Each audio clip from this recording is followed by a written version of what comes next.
The smell reached the clubhouse gala before the sewage did, which gave the president of Prairie Crossing exactly 90 seconds to evacuate 40 people in evening wear before the brand-new private parking lot, the one they had paved over Ruben Ortiz's land against his written warning, split along its seams and delivered the buried septic field of the entire subdivision up onto the windshields of their luxury cars. Ruben watched it from the chapel steps, with a flashlight, a roll of drawings under his arm, and the particular calm of a man who had told them, in writing, on 3 separate occasions, exactly this would happen. 4 months earlier, there had been only the prairie and the quiet. Ruben was 60, a year retired from 30 years of restoring church-stained glass, reading the hidden lead skeleton that holds the visible color together, learning that the beauty everyone admires stands or falls on the armature no one ever sees. He had bought 4 acres in the Flint Hills of eastern Kansas, tall grass and limestone, and a small abandoned 1920s chapel, to restore the windows in peace after his wife died. The subdivision next door, Prairie Crossing, had risen on an old farm a decade back. 40 houses, a clubhouse, and a homeowners association run with the brisk efficiency of its president, Gladys Stern. He came back from a glass supplier in Topeka to find his vacant lot paved. A crew had laid hot asphalt over the half-acre between the chapel and the road while he was gone. A smooth black rectangle striped into 18 parking spaces, swallowing the scrubby field where, he now saw, 2 cast-iron manhole covers stood barely proud of the fresh tar like drowned faces. Gladys Stern met him at the edge of it in a blazer and a hard hat she did not need. "We optimized the overflow parking," she said, brisk and pleasant. "The board approved it." "That parcel was an eyesore, Mr. Ortiz, and frankly, you should thank us for the improvement." Ruben did not argue. He photographed the asphalt, the half-buried covers, the time, the faint, sour smell already rising in the July heat. 30 years of reading what lay beneath the surface had taught him that the trouble is never the glass. It is always the lead behind it. He went home and read his own title, the way a man reads a cathedral window, slowly, for the armature. And there it was, in the legal description he'd skimmed at closing. A recorded subsurface sanitary easement across his land. The septic system and leach field for all of Prairie Crossing, every toilet in 40 houses, sat under his vacant lot, with a recorded right of access that could not lawfully be obstructed. Gladys Stern had paved over the working septic field of her own subdivision. He tried to tell her like a reasonable man. He brought the easement and asked, civilly, to see the board's authority to bury a sanitary system.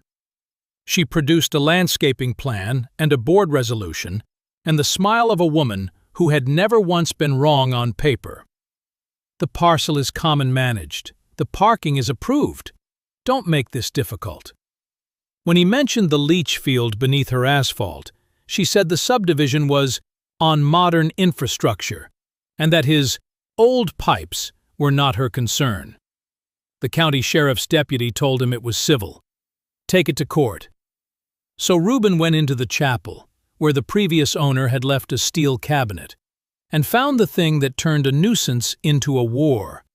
The original as-built drawings of Prairie Crossing's sanitary system, drafted on vellum in the early 1990s, and a stack of VHS tapes labeled in marker. The drawings showed the leach field laid out in precise parallel runs, directly under what was now 18 parking spaces. And the system, he saw from the specs, had been undersized from the day it was approved, built for 24 homes and carrying 40. Then he played the tapes. The previous owner had been the kind of man who videotaped everything, and one cassette, dated the spring of 1992, showed the leach field going in, the trenches open, the perforated pipe being laid, a younger county inspector walking the runs with a clipboard. Ruben froze the frame on the open trenches and understood he was holding the thing no engineer's report could argue with. the system being born, in motion, exactly where his drawings said it lay. Gladys struck first, which surprised him. A fine arrived, $300 for obstructing community improvements, with the threat of a lien on the chapel. She had a point of pride now, and a board behind her, and she meant to win the way she won everything, with paperwork and momentum. Ruben answered in kind, and discovered he had a taste for it. He filed a formal easement violation notice with the county, copied to the state. He staked the manhole covers with bright surveyor flags, so every resident driving into their elegant new lot saw iron lids poking through the tar. Gladys had the flags pulled. Ruben replaced them with taller ones and photographed her maintenance man pulling those too. Building, flag by flag, a documented record of obstruction. Then Gladys escalated and showed she could fight underground as well as he could. She produced a structural assessment from a firm Ruben had never heard of, declaring the chapel itself unsafe and recommending the county condemn it, a move that would have let the HOA absorb his whole parcel. It was retaliation dressed as concern, and it nearly worked, because the inspector it named carried a county letterhead. Ruben fought it the way he fixed windows, by finding the rot behind the sound-looking pane. He pulled the assessment firm's filings and found it had been incorporated 6 weeks earlier, with no prior projects and an address that turned out to be a mailbox in Wichita. He had a real structural engineer certify the chapel sound, and he filed the fake assessment alongside his easement complaint as evidence of bad faith. The condemnation died, but now both of them knew the gloves were off. The first hard prairie thunderstorm broke the stalemate for him. 2 inches of rain fell in 40 minutes, and the septic system, sealed now, its leach field suffocating under impermeable asphalt, its access buried, had nowhere to breathe. By morning the smell had arrived. By afternoon, dark water was weeping up through the seams of the new parking lot, pooling in the freshly painted spaces. Gladys blamed Ruben's ancient plumbing in a newsletter and demanded he remediate his land. That was when the neighbors started coming to the chapel. Daisy Coulter came first, 72, sharp, the retired secretary of the Rural Water District that had overseen Prairie Crossing's construction. "I took the minutes the day they accepted that system," she said, settling onto a pew with the slow certainty of someone who had waited years to be asked. It was undersized then. The county only signed off because the developer guaranteed perpetual access to the leach field for future expansion. Access. She looked toward the asphalt through the chapel door, which that woman just paved into next week. Tran Nguyen came because Daisy sent him. 35, a local plumbing contractor with a sewer camera and a smoke machine, and a young man's delight in being proven right. He ran a scope down the cleanouts and turned the screen so Ruben could see. Pipes crushed and choked under the compacted base, the leach lines drowned and backing up. Then he did the thing that would, in time, become a spectacle. He pumped non-toxic smoke into the system and watched it rise, not from a vent, but straight up through 100 hairline cracks across the entire parking lot, mapping the buried field in ghostly white for anyone with eyes to see. "That," Tran said, almost tender about it, "is your leach field telling you it can't breathe." Aisha Ben Salah, an environmental and infrastructure attorney out of Kansas City, looked at the easement, the as-builts, the 1992 tape, the smoke test, and the weeping asphalt, and laid out the shape of it. "This is 3 things at once," she said. "An obstruction of a recorded easement, which gets us into court. An illegal discharge of sewage, which is a state environmental violation with real teeth and real fines. And a public health hazard, which gets a health department to move faster than any judge. We don't sue for a parking lot. We sue to make them dig it up. And we put the Kansas Department of Health and Environment on notice today, in writing, so the clock starts." Then discovery turned the whole thing over, the way a rotted leading hides clean behind a sound-looking pane. The subpoena to the developer, Stonebridge Communities, pulled the buried truth up with the records. Stonebridge had known for years that the septic system was undersized and sat squarely on Ruben's easement. Their plan had not been to fix it. Their plan had been to pave it, to hide the failing field under a parking lot, sell the last 12 unbuilt lots before anyone smelled trouble, and then convert the whole subdivision to municipal sewer on a special assessment billed to the residents who would pay to fix a defect the developer had sold them. The eyesore Gladys thought she was improving was the single piece of evidence Stonebridge most needed buried. And the fake structural assessment on the chapel, the filings showed, had been ordered and paid for through a Stonebridge subsidiary. Gladys had passed it along believing it was real. She had been a tool in two hands and known it in neither. Ruben, reading late in the chapel by the light of the one window he'd already restored, finally let himself think the part he'd kept under his own surface. The chapel was the one his wife had married him in, 34 years before, when it still held a congregation. He had not bought 4 acres in the Flint Hills on a whim. He had come back to the room where she had said yes, and he had been rebuilding the window above the altar, her window, one shard at a time, in the quiet, for a year. He had told no one. Some armatures you keep behind the glass. When the documents surfaced, Gladys Stern's face at the deposition table did something Ruben had not expected. She had not known. She read the Stonebridge emails, the ones calling her parking initiative useful cover, and her, by name, manageable, and the brisk efficiency drained out of her, and what was left was a woman who had been handed a shovel and told she was gardening. She found him 2 days later, not at night and not with apologies, but in the white afternoon glare at the edge of the leaking lot, standing in her own optimization in rubber boots. "They used me," she said flatly, holding the as-built drawing he'd given her, reading it herself for the first time, tracing the parallel runs with one finger. "I don't like being used, Mr. Ortiz. I ran corporate logistics for 20 years. I know exactly what it looks like when someone hands you a clean story, so you won't ask what's under it. I just never thought to look in my own subdivision." She folded the drawing along its old creases. "Tell me what you need. And tell me where the bodies are buried, because I move things for a living, and I would like, just once, to dig one up instead." It was not a reconciliation. It was an alliance of two people who had both been handed clean stories, and it changed the war. Gladys knew where the board's records were and which votes Stonebridge had quietly steered.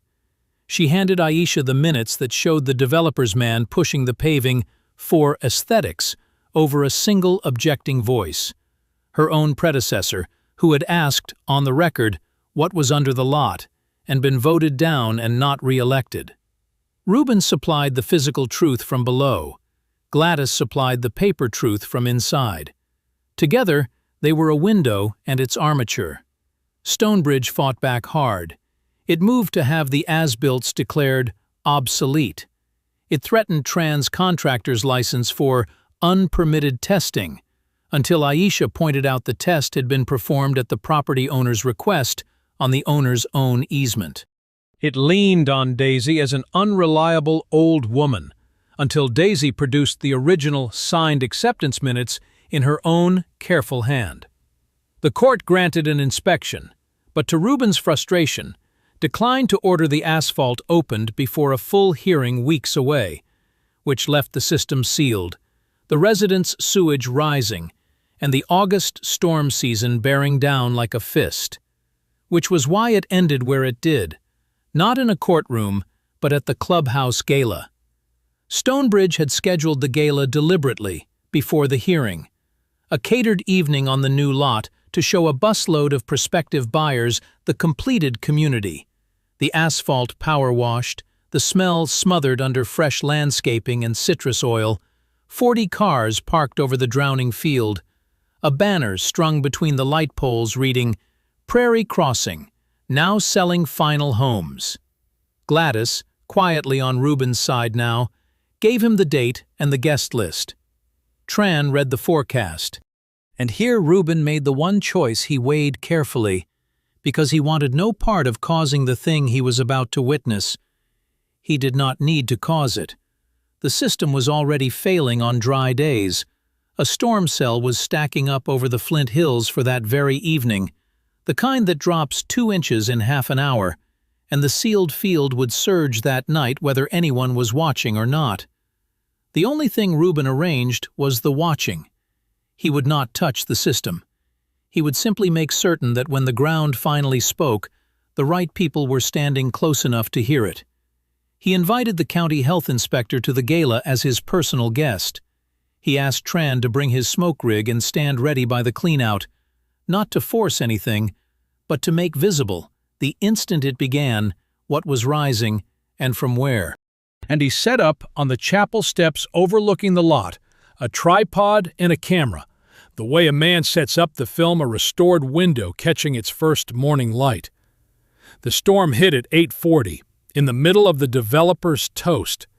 2 inches of rain went down in 25 minutes onto a leach field that could not have taken 2 cupfuls. The sealed system filled and pressured and looked for the only way out it had left. Tran opened the cleanout and fed a thread of smoke into the line so the inspector could see the path, and white plumes began rising through the cracks all across the lot, curling up between the parked sedans like something conjured at a seance. 40 guests in evening wear stopped mid-toast and stared at the smoking ground. Then the seams let go, and no smoke machine on earth had anything to do with that. The swollen, weakened asphalt began to lift, and the buried septic field of all of Prairie Crossing surged up through the parking lot in a slow black tide, exactly along the parallel runs the as-built drawings had promised, space by striped space, in the precise pattern of a system that had been begging to breathe for 4 months. It came up over the curbs. It rose under the catering tables. It came up, with a kind of poetic exactitude, worst of all, directly beneath the Stonebridge sales banner, and the prospective buyers in their good shoes ran for their cars and found them islanded in the very thing the developer had paved over in order to sell them. The county health inspector stood beside Ruben on the chapel steps, watching the leach field right itself across the lot in smoke and stormlight, and said, mildly, "Well, that is the textbook definition of a discharge." He shut the subdivision's parking lot that night, on the spot, with a posted order and a phone call that started the state's machinery turning before the rain had even stopped. After a flood like that, the hearing was nearly a formality. The smoke test was on video. The 1992 tape showed the field going in where Ruben said it lay. The as-builts matched the surge pattern run for run. Daisy testified to the access guarantee in her own hand. Gladys testified to the steered votes and the useful cover. Stonebridge's engineer took the stand, and would not say he couldn't recall. He insisted, with charts and a laser pointer, that asphalt does not materially affect subsurface drainage, and Aisha simply played the gala footage of the subsurface very materially affecting 40 luxury vehicles, and let him narrate his own charts over the sound of people screaming about their upholstery. The court ordered the lot torn out and the leach field restored at the developer's expense, found the easement obstruction and the illegal discharge proven, and referred Stonebridge's concealment to the state. The undersized system sold as sound, the buried defect, the assessment scheme, the fake chapel condemnation, all of it. The final 12 lots froze under a lis pendens. Ruben did not push to break anyone. He pushed for the thing that mattered. Stonebridge, not the residents, would pay to connect Prairie Crossing to municipal sewer, and his easement would be restored with proper surface access and a covenant that it could never be paved again. Gladys Stern lost the presidency she'd loved too much. But because she had been handed a clean story rather than authored it, and because she turned over the minutes that hanged the developer, she walked away without charges. She amended the bylaws herself on the way out, forbidding any structure over any easement, and left the as-built drawing he'd given her on his chapel step one morning, weighted under a stone, which from Gladys was nearly an embrace. Tran got the contract to inspect and re-camera every line in the subdivision and told everyone who would listen about the night the parking lot erupted. Aisha took 3 more discharge cases off the ruling. Daisy's district records were scanned into the county system as the permanent reference, which she said was about time, considering she'd been telling them where the pipes were buried for 40 years and getting nodded at like an old woman the whole while. On an evening in October, the prairie gone gold and the asphalt gone entirely, Ruben set the last restored panel into the chapel window above the altar, his wife's window, whole again after a year of work. Beyond it, through the strip of clear glass along the bottom edge, the old leach field had been dug back open and seeded green. The manhole covers ringed now with grass and proper access, breathing in the slow way buried things breathe when you finally let them. Tran climbed down from helping steady the panel and looked from the window to the green field and back. "It's beautiful," he said, "and it doesn't smell anymore, which, no offense to the window, I rank higher." Ruben pressed the last lead came flat with his thumb, the armature seated and true behind the color. "Good glass and good plumbing are the same trick," he said. "Nobody ever claps for the part that holds it all up. They only notice it when somebody paves it over. And then everybody, all at once, finds out exactly what was underneath." He cleaned his hands on a rag, and the two of them stood a while in the colored light he had been married in, while outside, under the new grass, the buried thing that quietly served all 40 houses breathed easily for the first time in a decade, and asked, as the best infrastructure does, for no thanks at all. Here's the irony that makes this one sing. An HOA paved over an eyesore to make their community look finished, and in doing so, they sealed the working septic field of their own 40 houses under 6 inches of asphalt.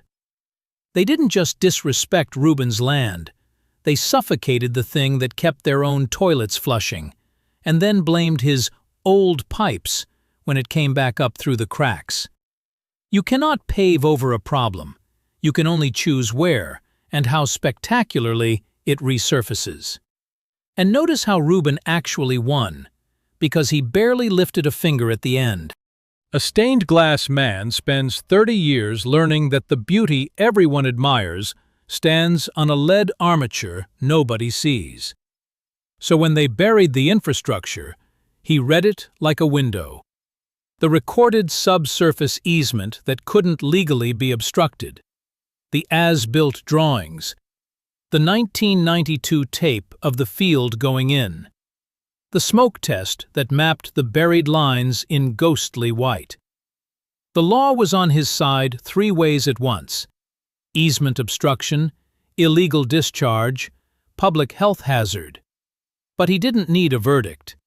He needed the right people standing on that lot when the storm did the talking. The system was going to erupt with or without him. He just made sure the county health inspector was there to see it crown beneath the now selling banner. The quiet lesson sits under all of it, the way the best infrastructure does. Nobody claps for the part that holds everything up. They only notice it the day someone paves it over.